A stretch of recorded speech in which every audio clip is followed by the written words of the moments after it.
got one that's in the woods, upside down and wrecked. And so I asked him where it was, and it ended up being about 12 miles from my house. So I am on my way there right now, and I will share what it looks like when I get there. Ironically, this guy actually built the yellow RX-3 that I have. So anyways, I'm gonna go check it out and see if it's got the stuff that I need.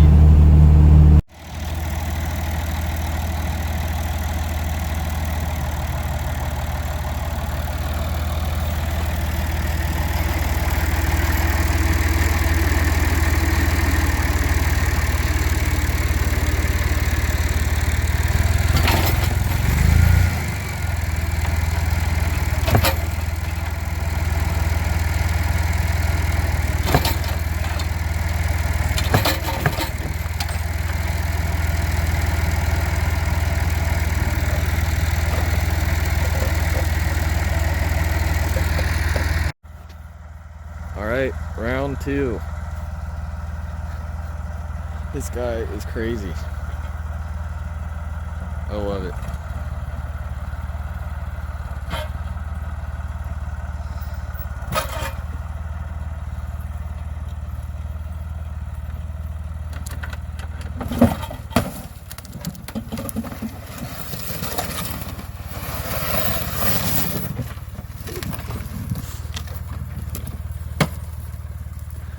Well, sorry if you needed a rear windshield for an FC.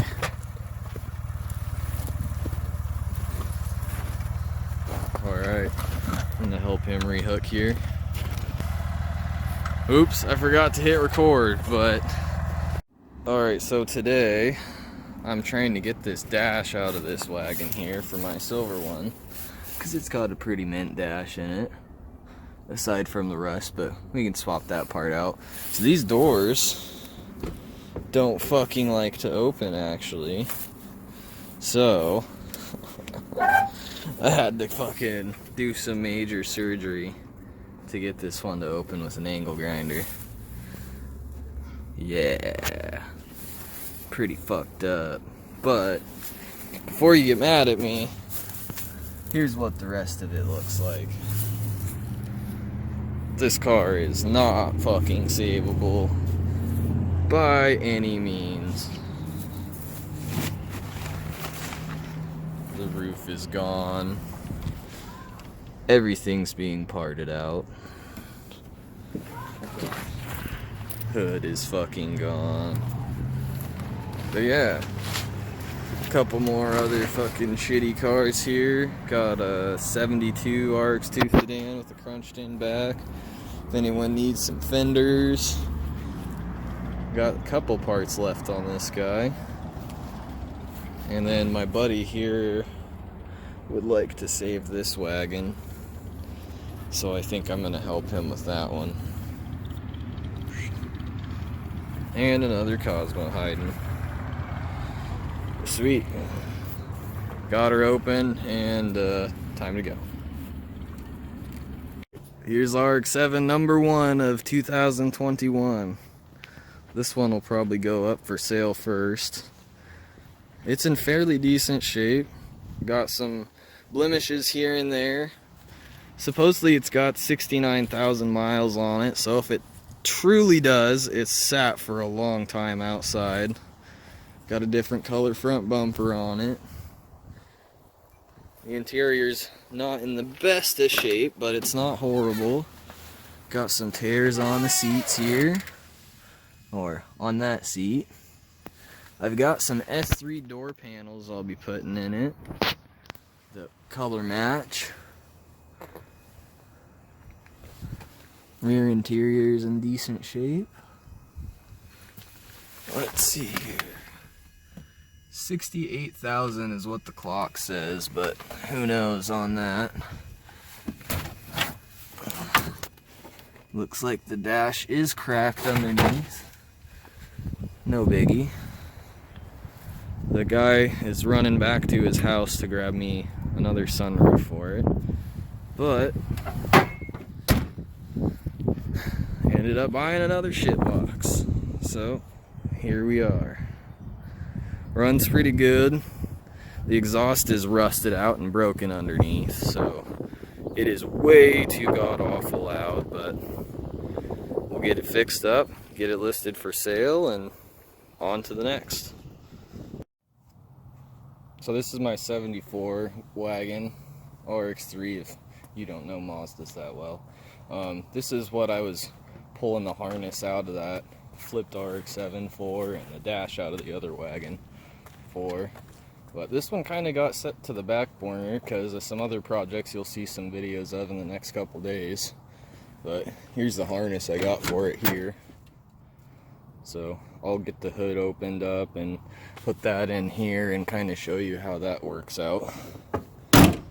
But it's got 60,000 miles on it. It has been sitting since '81. I put about 700 miles on it a couple years ago, and then I blew the motor on Mount Rainier about 300 miles from here, which was my fault. I didn't have it timed right, and the carb on it was running a little bit lean, so it detonated and lost the motor. But it's waiting for a turbo swap right now is what's going on. So I'll show you what I got going on with that here.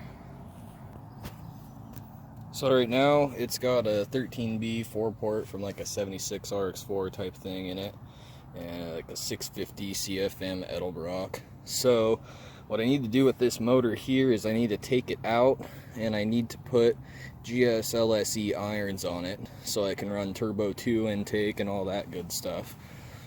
I was going to run an adapter plate, but I don't quite have a whole lot of room here. So if I run the stock turbo and everything here, then that intake isn't going to clear with the adapter plate, because the adapter plate, you know, it's another inch thick here. So I'm going to end up just taking this motor apart and putting some GSLSE stuff in it, and that way I'll be able to run all turbo 2 stuff in it, run it with the stock fuel management. So I got this harness here that's built for that, so let me pull that out and I'll show you what that looks like. Alright, so here's the harness all laid out in the car. You can see I had to drill a hole. Whatever, not too worried about it. So this stuff's all pretty easy. It's a lot easier than it really looks. Mass airflow sensor, injectors, water temp sensor, air temp sensor, throttle position sensor. I think that's about all that's left on that side. And then over here, these wires go, like this is for the crank angle sensor here. Still need to finish this side of the harness. And those are for the leading and trailing coils. So the only thing that you really need to wire up is these couple of wires here. And you can actually take the relays out of a second gen and wire them in up here where these relays are, which I still have to do. You'll see why this project's been sitting on the back burner in some videos later on. But anyways, that's really all you got to do to make it work. So I think I've got like 20 hours into that probably, looking at diagrams and scratching my head and cutting things out that aren't used and making sure everything's right. So hopefully it'll run first start. It'll be a little while. I still got this end I need to figure out. These are easy. They just, let's see, those go to a couple fuses. Those just go to the ECU 332 stock series 4 turbo ECU. This is the only spot I can really put it, is right there. So I got to figure that out. Like I said, got some other videos that'll be coming out. I got a lot of them that I've been editing now, so they'll actually will start being released. I was just gonna get this thing running with the carb just so I could drive it, but like I keep saying, you'll see why this is on the back burner now, and I've got other stuff moved in front of it, and we'll see what happens here in the next couple of months. So those videos that this one is going to be at the end. So the videos before this were from like the last 4 months, somewhere in there. So just to give you an idea on the time frame of what I'm actually releasing versus what I'm filming. So today is July 6th.